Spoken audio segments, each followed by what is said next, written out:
C'est sous le thème Construire la paix de nos différences au sein de la conférence annuelle du Kivu que les leaders religieux venus des différentes communautés viennent d'être capacités sur la cohabitation pacifique. Cette formation organisée par l'Église méthodiste unie du 17 au 18 février 2015 a pour objectif de transformer ces serviteurs des dieux, clergés et laïcs en véritables acteurs de paix. Cet atelier de formation s'est déroulé à la paroisse méthodiste Angoba sur avenue Patrice Emery Lumumba en commune du Banda.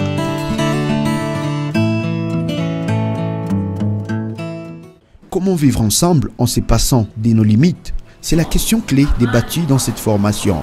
Au premier jour, avant l'ouverture de ces assises, par le surintendant révérend Kassong Numbizé, le participant a eu droit à une séance de méditation conduite par le révérend surintendant Kingombe Lutala. Simoni Petro, Simoni mwana wa Yona, unanipenda kuliko hawa? Akamwambia ndiyo Bwana, unajua ya kama ninakupenda. Akamwambia kulisha wana kondoo zangu.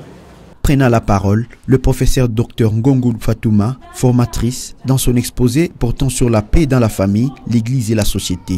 Un défi permanent a focalisé son enseignement sur les conflits et les deux aspects qui composent celle-ci en disant que les conflits peuvent être fonctionnels, dysfonctionnels, substantifs ou personnels. Selon elle, les conflits aboutissent souvent aux résultats positifs si les mécanismes mis en place pour les générer sont appropriés.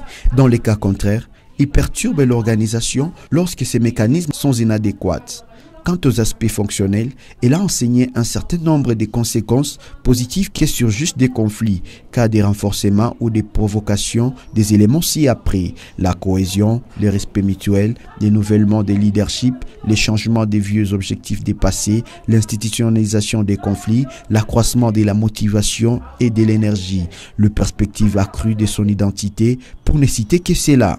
Concernant les aspects dysfonctionnels, il a montré que les conséquences négatives des conflits figurent dans l'affectation de la santé, la mauvaise attribution des ressources, la sous-optimisation des performances dans certains secteurs de l'organisation et chez certains individus, la distorsion des objectifs et les sentiments d'être persécutés. Les participants ont aussi appris dans cette séance que les causes des conflits sont entre autres la nature agressive de l'homme, la compétition, l'acquisition du pouvoir, le dépassement des responsabilités, le climat organisationnel, bonne définition des responsabilités et tant d'autres. Elle a aussi mis l'accent sur les règles de 3N.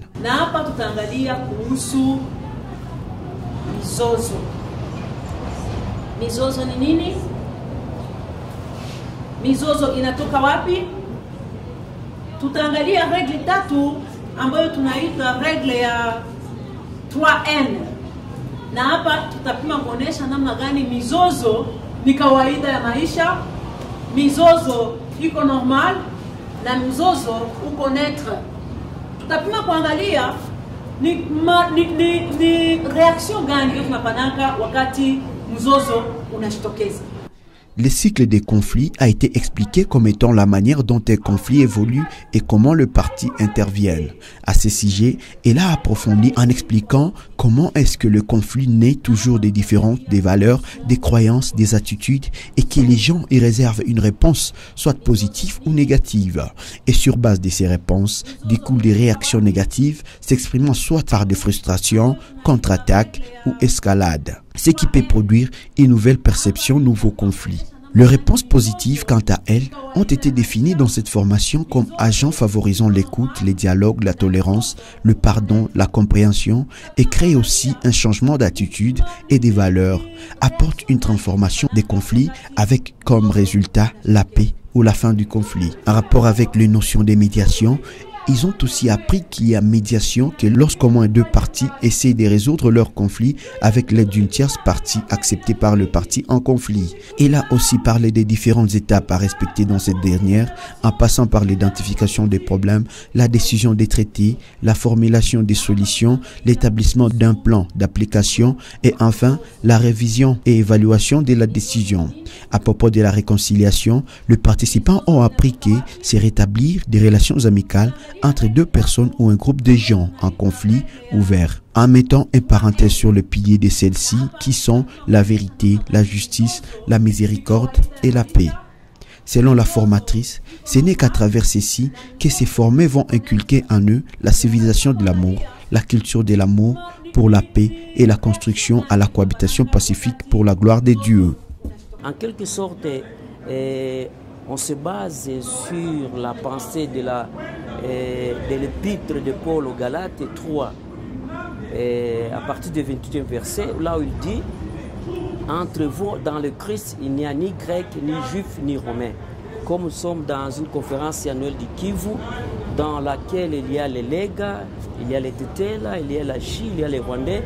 Donc je vais nous mettre tous ensemble afin de créer une paix durable et que toute la population, tous les chrétiens puissent parler un même langage et toute la population, tous les chrétiens, les leaders puissent s'unifier afin de combattre l'exclusion d'un peuple ou d'une tribu.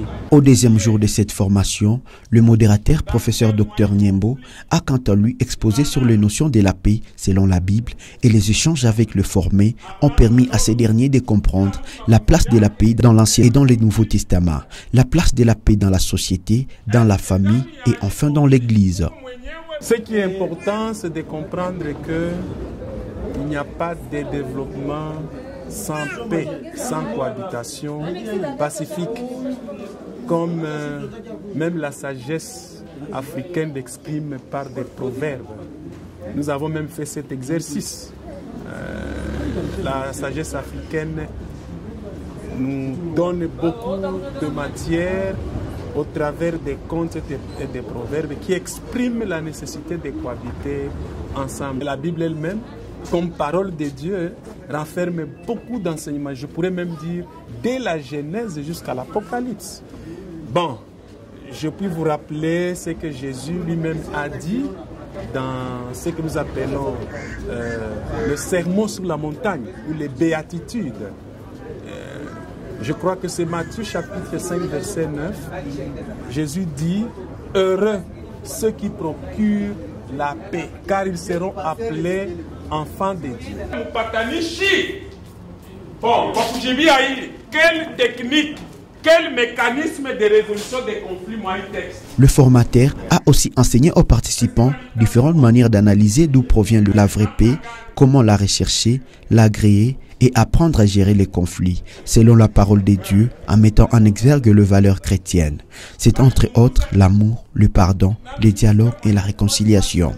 Selon les professeurs Dr Nyembo, lorsqu'on adopte ces valeurs qui comportent des caractères tels que l'intégrité, l'impartialité, le courage de dire la vérité, la volonté de respecter la parole de Dieu et la discipline de l'Église, on peut modifier les comportements destructeurs pour adopter un mode de vie constructif pour la paix et l'harmonie au sein de l'Église. Nous connaissons tous que l'Est du Congo vit une situation tout à fait particulière. Les Nord Kivu et les Sud Kivu ont connu beaucoup de guerres. Et il faut à tout prix restaurer la paix à tous les niveaux. Il faut que tous les acteurs s'engagent. Pourquoi pas l'Église? Et surtout l'Église est lumière. Et lumière de la terre. Je crois qu'on est parti des leaders religieux d'abord, parce qu'ils sont responsables des paroisses, des communautés, et ils peuvent facilement vulgariser ce message de cohabitation pacifique dans leur milieu respectif. Et c'est encore, ça entre aussi dans le plan de la formation des disciples. Et Jésus lui-même est parti des 12. Avec 12, finalement, il y a eu l'Église. Il y a eu toute une communauté. Au cours de cette formation, les participants se sont regroupés en travaux de carrefour pour essayer de donner chacun 2 ou 3 proverbes dans sa langue maternelle, proverbes contribuant à la construction de la paix. Étant donné que cette formation se pose une question pertinente, comment vivre ensemble et dépasser nos clivages tribaux régionaux? Ainsi, la formation s'assigne un double objectif qui est de contribuer au dépassement des divisions tribales, régionales et ethniques en vue de la formation véritable du corps du Christ et aussi les renforcements des initiatives des églises locales méthodistes pour la promotion et la culture de la paix. Pendant la gestion et la résolution des conflits, ces leaders formés doivent construire les ponts de dialogue et des rencontres entre les ethnies ou tribus par le moyen de la prière, de l'honnêteté, de l'humilité et de tout ce qui est à sa portée en vertu de sa mission. Ensuite, ils vont chercher à éduquer à la cohabitation fraternelle entre les fidèles des différentes tribus sans discrimination ni préjugés. Après les exposés des travaux en Carrefour, le surintendant révérend Kassongo Numbizé a félicité les participants pour leur assiduité durant ces 2 jours.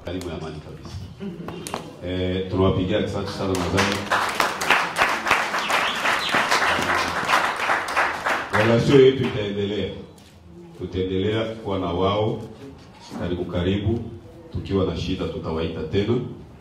Il a par la suite appelé les participants à inculquer les valeurs humaines de base fondées sur l'amour à leurs enfants dès les bas âges. Les inculquer également les notions, le droit, les rapports humains, les enseigner ensuite une éducation à la coexistence pacifique tout en encourageant les regroupements mixtes.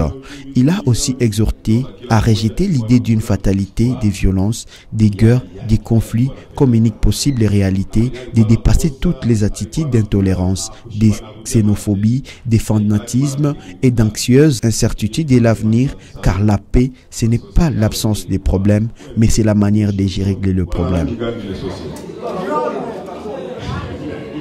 Amen. Tunasema asante sana kwa na tunaamini kama Mungu atatusaidia kwa wale ambao walitoka mbali kwa kurudi. Mungu aende pamoja na wao, wa Fizi, wa Uvira, wa Goma, wa Masisi. Tunaweka kwa mikono ya Mungu. Mungu awabariki kwa safari, kwa wale watenda leo na wale ambao wataondoka kesho. Na kwa ajili ya hiyo, kwa jina la Baba Askofu wetu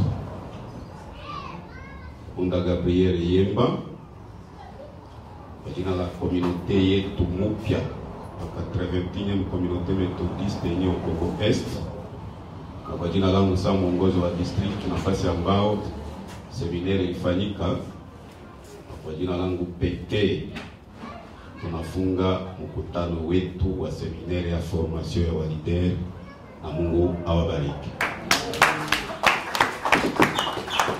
Après ces mots, les leaders n'ont pas voulu cacher leurs impressions sur le nouveau bagage de gestion des transformations des conflits dans leurs églises respectives qu'ils viennent à présent d'acquérir. Avec tout ce que je viens d'apprendre ici, en tout cas, je vois qu'on vient de m'ajouter encore quelque chose qui peut me faciliter à tracher des problèmes, des conflits dans mon église locale. D'abord, on nous a d'abord expliqué la paix, comment est-ce qu'on peut reconnaître la paix. Et on nous a parlé que la paix normalement doit commencer, la base c'est dans la famille. Et puis quand on commence dans la famille directement, dans toute la société, il y aura facilitation pour résoudre certains problèmes, certains conflits entre les gens. Alors, parmi les méthodes de résolution des conflits, on nous a parlé maintenant de la médiation. Alors, la médiation c'est le moyen ou soit la voie à suivre pour atteindre la résolution. C'est un peu ça, ce que je peux dire sur la médiation. Mais dans le concept de médiation, nous trouvons la personne qui doit jouer le rôle dans cette médiation. Maintenant, c'est celui-là qu'on appelle le médiateur. Donc, c'est un pacificateur ou bien une sorte d'un pont entre les deux parties en conflit. Oui. En tout cas, de ma part, c'est une bonne des choses, puisque parmi tant de formations que j'ai eu l'occasion d'en participer, celle-ci ajoute encore une nouvelle chose dans ma vie, surtout dans la vie pastorale. On vient de me doter de quelques outils pour faire la cure d'âme. Surtout quand il y a des conflits entre les époux, ça c'est ce qu'on nous a parlé, qu'il y a des conflits interpersonnels. Donc l'époux et son épouse, il y a des mésattentes. On nous a montré comment est-ce qu'on peut aborder des cas pareils. Soit dans l'église locale, il peut y avoir des conflits entre les hommes et les jeunes qui ne se sont pas attendus. Ça c'est un conflit qu'on a identifié comme conflit intergroupe. La toute première chose, j'apprécie cette organisation. C'est une organisation tellement exceptionnelle pour aujourd'hui parce que là, nous venons de recevoir tant d'enseignements provenant des docteurs, provenant de l'université IES, c'est-à-dire l'université évangélique en Afrique.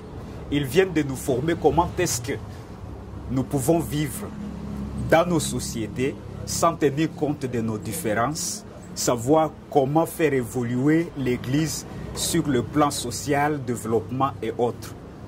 Et c'est une chose très importante qu'on nous a apprise aujourd'hui.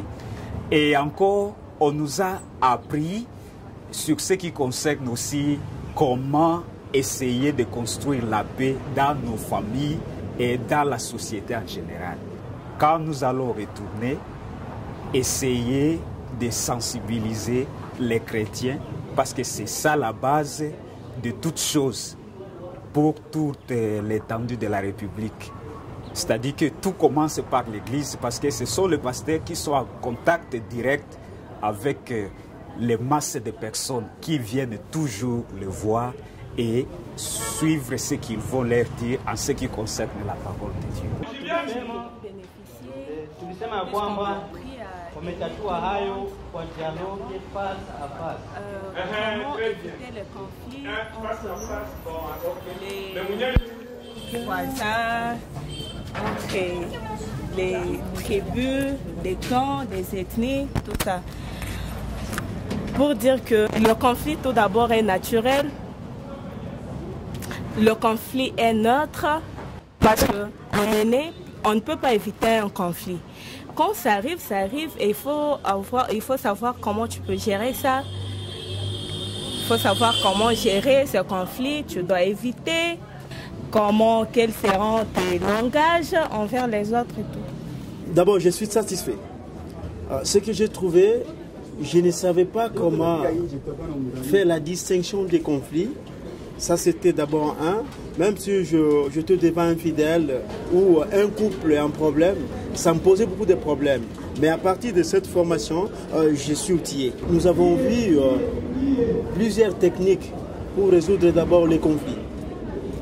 Par rapport à ce que nos enseignants nous ont appris, vraiment, c'est ça qu'on est capable. Et d'abord, on voudrait qu'on ait d'autres formations davantage. Un conflit, on a dit que ça peut être entre un individu et un autre, entre un groupe et un autre, entre un peuple et un autre. Je vais restituer de la même manière que j'ai appris ça. Pour les organisateurs, vraiment, ils ont abattu un bon travail, que nous en louons beaucoup, que le Seigneur les bénisse. La paix étant une œuvre complexe qui ne s'acquiert pas si facilement à cause des nombreux obstacles, dans le cas de la République démocratique du Congo et peut-être ailleurs aussi, au cours de cette formation, on a pu noter quelques obstacles à la construction de la paix, dont l'attachement à la tribu, la pauvreté de la population, l'impunité, les soutiens apportés par les alliés aux partis en conflit, le faible engagement de la communauté nationale ou internationale ou communauté ecclésiastique. Les délégués sont tous venus. Nous avons atteint à partir des professeurs l'objectif et cet objectif sera divulgué partout. Les Siretanda chez nous, ce sont les chefs de district. Ils vont faire l'évaluation et les suivis. Normalement, cette organisation est très différente. Vous savez que ce milieu, c'est un milieu conflictuel. Et normalement, on devrait amener ça, parce que ça se base surtout sur les problèmes de la race. Et là, nous voulons que les gens puissent rester ensemble, pas de race, pas d'autre chose qu'on peut faire. Disons que cette formation a été financée par les GECOR, qui est une commission générale sur les religions et races, une commission visant à rassembler tous les religieux pour une paix durable.